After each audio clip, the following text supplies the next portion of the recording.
অপদার্থ, যেখানে খুশি যাক, জাহান্নামে যাক, রাজ্যটাকে জাহান্নামে পাঠিয়ে দিয়েছে, এরাও যাক। জঘন্য, অসভ্য, বর্বর, ইতর, জানোয়ার, মানে কি বলবো, বাজে বাজে কথা চলে আসে মুখে। কালো কোট পরে আছি বলে বলতে পারি না। নতুন নিয়োগ মানে নতুন করে ব্যবসা, মমতা ব্যানার্জির পাস মানে নতুন ব্যবসা, অসুবিধের কি আছে?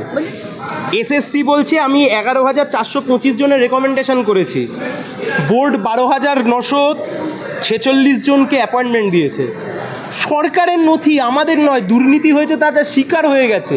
এসএসসি এফিডেভিট দিয়ে বলছে যে ওএমআর ধ্বংস করে দেওয়া হয়েছে, আবার অন্য জায়গায় গিয়ে বলছে না ডেটা রিট্রিভ করা হয়েছে, আবার এক জায়গায় বলছে ওএমআর ধ্বংস করে দেওয়া হয়েছে কিন্তু আরটিআই এর মাধ্যমে ওএমআর এর কপি দেওয়া হয়েছে। কোনটা সত্যি? কার সাথে ছেলে খেলা করছে রাজ্যের মাননীয় মুখ্যমন্ত্রী? বাচ্চা বাচ্চা ছেলে মেয়েদের হাতে মোটামুটি থালা ধরিয়ে দিয়েছে, শিক্ষকরা ইন্ডোর স্টেডিয়ামের বাইরে মারপিট করছে, আর নিজেরা ভাগের টাকা খেয়ে হজম করে ফেলেছে। আর ওদিক থেকে দেবাংশু চিল্লাচ্ছে, বলছে গ্রামের মধ্যে চোর ঢুকে গেছে, গ্রাম জ্বালিয়ে দিয়েছে। উনি জানেন ওনার যাওয়ার সময় চলে এসছে সরকারের, তাই জন্য সুপ্রিম কোর্টের রায়কে অমান্য করে আসলে যদি রাজনৈতিক শহীদ হওয়া যায়, এর চাইতে বড় অ্যাচিভমেন্ট আর কিছু হতে পারে না। শুনুন, বিকাশ রঞ্জন বাবু এসএসসি পরীক্ষা দিতে যাননি, এটা কোনো জনস্বার্থ মামলা নয়, ভালো করে বুঝবেন। আবার আমি বলছি উনি রিভিউ পিটিশন করুন, তাতে কারোর কোনো অসুবিধা নেই, কিন্তু রিভিউ পিটিশন করে তো নতুন কিছু দেখাতে হবে। আমরা কি এক করেছি তার কারণ যার পাহারা দেওয়ার কথা ছিল তারা টাকা খেয়ে একজন বান্ধবীর সাথে ওই খাটের তলায় টাকা পয়সা ঢুকিয়ে রেখে দিয়েছিল, আরেকজনের ভাইপো তো বড় বড় দড় হাঁকিয়ে বসে আছে। নির্লজ্জ, বেহায়া, এরা কি করে বাংলার মন্ত্রিসভা দখল করে বসে আছে বলিহারি। মুখ্যমন্ত্রী বলছেন বিকাশ রঞ্জন ভট্টাচার্যকে আইসোলেটেড করে দেওয়া উচিত, কারণ বিকাশ রঞ্জন ভট্টাচার্য কেন মামলা করলেন? আমার সঙ্গে রয়েছেন আইনজীবী সায়ন ব্যানার্জি। আপনারা কেন মামলা করছেন, কেন আপনাদেরকে আইসোলেটেড করে দেওয়া উচিত? দেখুন, দুঃখের বিষয় উনি বাংলার মুখ্যমন্ত্রী, এর চাইতে বড় দুঃখের বিষয় আর হতে পারে না। কলকাতা হাইকোর্টে 6,500 আইনজীবী রয়েছে এই মুহূর্তে। আমি যদি তর্কের খাতিরে ধরে নিই এই মামলাটা বিকাশ রঞ্জন ভট্টাচার্য না করে অন্য কোনো ব্যক্তি করতেন, তাহলে এই মামলার ফলাফল কি আলাদা কিছু হতো? একজন আইনজীবী কি করেন? একজন আইনজীবীকে তার মক্কেল, শুনুন, বিকাশ রঞ্জন বাবু এসএসসি পরীক্ষা দিতে যাননি, এটা কোনো জনস্বার্থ মামলা নয়, ভালো করে বুঝবেন। বিকাশ রঞ্জন ভট্টাচার্য নিজে গিয়ে মামলা করেনি, বঞ্চিত চাকরি প্রার্থীরা মামলা করেছে, তারা বিকাশ রঞ্জন ভট্টাচার্যকে উকিল হিসেবে অ্যাপয়েন্ট করেছে, মামলার কাগজ অনুযায়ী রায় হয়েছে। এত ফালতু কথা না বলে একটা কথা বললেই তো হয়, ওএমআরগুলো কোথায় গেল, ওএমআরগুলো কেন নষ্ট করলো, 1 নম্বর কথা। 2 নম্বর কথা, ওনার নিজের শিক্ষা দপ্তর আর এসএসসি দুজনে মিলে জানিয়ে দিক কতজন যোগ্য কতজন অযোগ্য। কেউ বলতে পারবে না, কেউ বলতে পারবে? আসলে উনি জানেন ওনার যাওয়ার সময় চলে এসছে সরকারের, তাই জন্য সুপ্রিম কোর্টের রায়কে অমান্য করে আসলে যদি রাজনৈতিক শহীদ হওয়া যায়, এর চাইতে বড় অ্যাচিভমেন্ট আর কিছু হতে পারে না। আমি ভোটে হারলাম না, কিন্তু দেখো আমাকে জোর করে সরিয়ে দেওয়া হলো, এর চাইতে বড় অ্যাচিভমেন্ট আর কি হতে পারে? দেখ, ওনাকেই কেউ মানে না, থামো তো, ভুলভাল কথা। মুখ্যমন্ত্রী বলছে যতদিন বেঁচে থাকবো চাকরি কারো যেতে দেবো না। ওনার চাকরি কতদিন থাকে আগে উনি দেখাক। দেখো, ওনার জন্যেই তো চাকরিটা গেল। মুখ্যমন্ত্রী 2019 সালে লোকসভা ভোটের আগে পার্থ চ্যাটার্জির সাথে ওই অনশন মঞ্চে গিয়ে একটা নতুন কমিটি তৈরি করেছিলেন, যে কমিটির মাধ্যমে রিক্রুট হয়েছে, নিয়োগ হয়েছে। পরবর্তীকালে কলকাতা হাইকোর্ট তার যে বাক কমিটি, পরবর্তীকালে সুপ্রিম কোর্ট, মুখ্যমন্ত্রী সেই কমিটিকে অবৈধ ঘোষণা করেছে, এবং সেই কমিটির মাধ্যমেই আসল দুর্নীতি হয়েছে। টাকা পয়সা খেয়ে হজম হয়ে গেছে, ঢেকুর তুললে এখন পচা দুর্গন্ধ বেরোচ্ছে, এখন বাতালাবাজির কারবার চালাচ্ছে। লজ্জা, বাংলার লজ্জা উনি।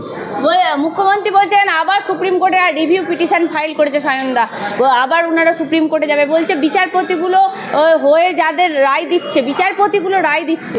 আবার আমি বলছি উনি রিভিউ পিটিশন করুন, তাতে কারোর কোনো অসুবিধা নেই, কিন্তু রিভিউ পিটিশন করে তো নতুন কিছু দেখাতে হবে। ওরা তো অযোগ্যদেরকে বাঁচাতে চাইছে, তাই জন্য যোগ্য এবং যারা রাস্তায় বঞ্চিত ছিল তারা বারবার প্রশ্নচিহ্নের সামনে দাঁড়িয়ে যাচ্ছে। প্রশ্নটা 26,000 নিয়ে নয়, প্রশ্নটা 30 লাখ নিয়ে। কে করেছে? আমরাকে এক করেছি তার কারণ যার পাহারা দেওয়ার কথা ছিল তারা টাকা খেয়ে একজন বান্ধবীর সাথে ওই খাটের তলায় টাকা পয়সা ঢুকিয়ে রেখে দিয়েছিল, আরেকজনের ভাইপো তো বড় বড় দড় হাঁকিয়ে বসে আছে। নির্লজ্জ, বেহায়া, এরা কি করে বাংলার মন্ত্রিসভা দখল করে বসে আছে বলিহারি। ভলেন্টিয়ারিতে রেখে দেবো, আপনারা চিন্তা করবেন না। চাকরি কোথায়? কেন ভলেন্টিয়ার? চাকরিটা কেন গেল? সরকারকে তো উত্তর দিতে হবে। সরকার ওনার, শিক্ষা দপ্তর ওনার, উনি আঙুল তুলছেন সিপিএমের দিকে, আঙুল তুলছেন আদালতের দিকে। একটা কথায় বললে তো ঝামেলা মিটে যায়। ওএমআরগুলো কোথায় গেল? এক কথায় উত্তর দিক না, ওএমআর কোথায় গেল? ফালতু নাটকবাজি যত। 15 মিনিটের মধ্যে আমি মুখ্য সচিবকে বলি একটা কমিটি গঠন করতে। আগেও উনি কমিটি গঠন করেছেন, কিন্তু সেই কমিটি চুরি করেছে। মুখ্যমন্ত্রী শিক্ষামন্ত্রী তৈরি করা কমিটি চুরি করেছে। লজ্জা, আমি আবার বলছি, যার কথা বলছি উনি বাংলার লজ্জা। জেলে যেতে হয়, জেলে যাব, 26,000-এর সাথে থাকবো, 30 লক্ষের সাথে থাকবো, ওনার বলা উচিত ছিল। যারা বঞ্চিত হয়েছে তারা রাস্তায় দাঁড়িয়ে আছেন মুখ্যমন্ত্রীর জন্য। চাকরি বিক্রি হয়েছে, র্যাঙ্ক জাম করেছে, দুর্নীতি হয়েছে, এটা অ্যাকসেপ্ট করেছে সিবিআই, এই এসএসসি। অর্ডারিং পোর্শনে বারবার লেখা রয়েছে। অর্ডারিং একটু দেখান। আমি দেখাতে পারি, এটা মার্ক করেছিলেন দেখলাম। আমি জানি। আর একটা প্রশ্ন, জেনে শুনে কারো চাকরি খায়নি, আপনি যতক্ষণ বার করছেন। কার চাকরি খাবে? কারো চাকরি খায়নি। আমি আবার বলছি, কে কার চাকরি খাবে? কে কার চাকরি খাবে? উনি কার চাকরি খাবেন? এই দেখো, হ্যাঁ দেখান একটু।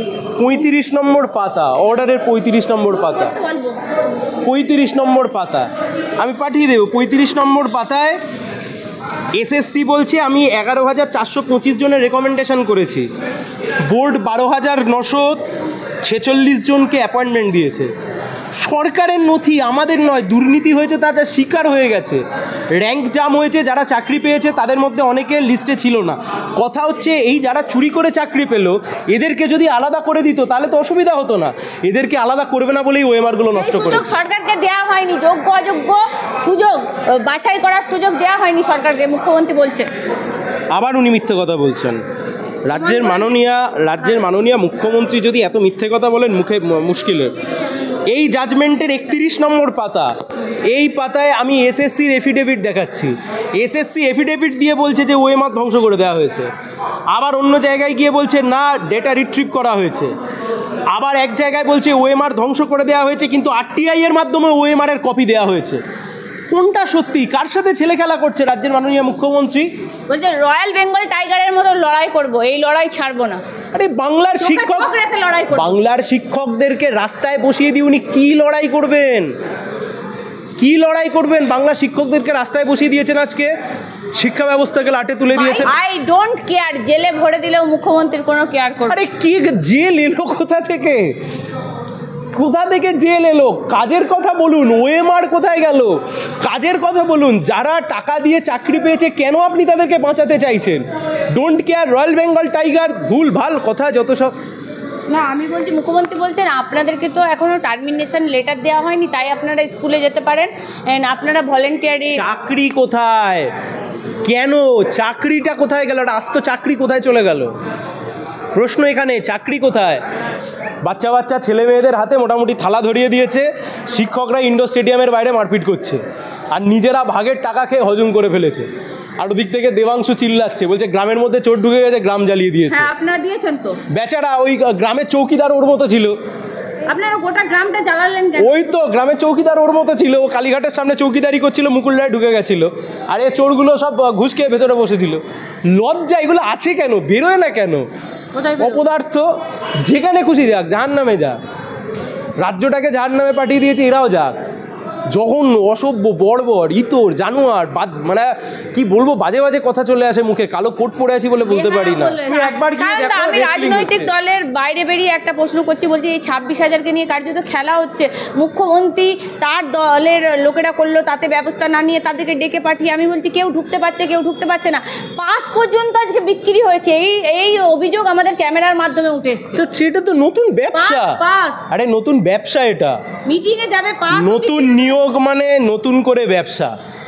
মমতা ব্যানার্জির পাস মানে নতুন ব্যবসা, অসুবিধের কি আছে? বলছে তৃণমূল কংগ্রেসের তরফ থেকে, শিক্ষা সেল থেকে এটা করানো হয়েছে নাকি, এই পাস বিক্রি হয়েছে বলছে। স্বাভাবিক, শিক্ষামন্ত্রী যদি জেলের ভাত খায়, কি একটা শিক্ষা সেল না শিক্ষার বিসেল কি সব বলছো, আর কি হবে? বাত্তু বসু উনি কি করেছেন? আবার বসু বলছেন আমি তো জানিনি, ছেলেমেয়েরা এখনো স্কুলে যাচ্ছে না, টিচাররা যাচ্ছে না, সেটা আমার জানা নেই।